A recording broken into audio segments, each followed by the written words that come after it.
Semi-automatic pistols have what are called actions, and they can either be single action, double action, or a combination of both.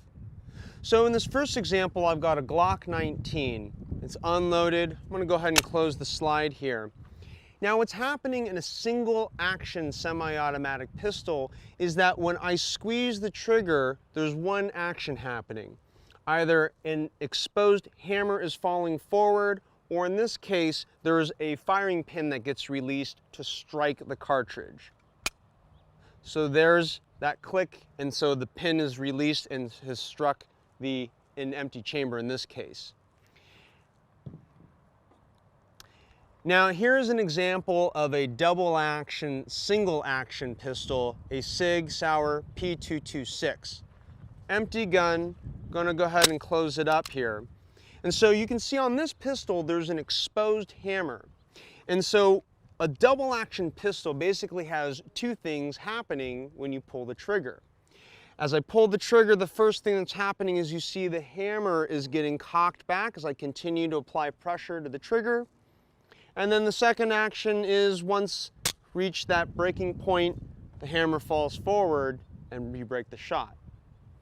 Now, on certain guns like the P226, if I had a loaded gun, right a round one off, you'd see the slide come back. The hammer is now cocked. So the second shot and subsequent shots thereafter are now in single action mode, meaning that the hammer will be cocked every time the slide cycles. And so what this means with respect to the trigger is that single action requires less poundage, less pressure to pull back to drop the hammer.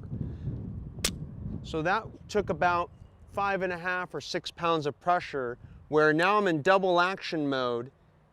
It's a lot heavier, longer pull. We're still pulling, see that hammer, and there we go. With double action pistols, the amount of pressure required to pull a double action trigger can range between 8 to 12 pounds. And so it's really shooter's preference as to whether you prefer a double action pistol or a single action pistol.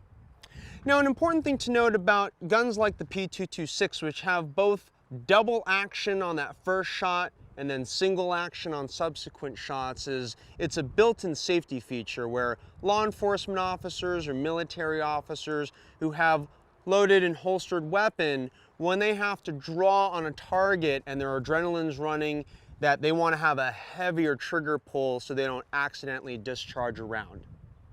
Now that you know the differences between a single action and double action pistol, you can head out to the range and try both to figure out which ones you like best. And as always, firearm safety begins with you.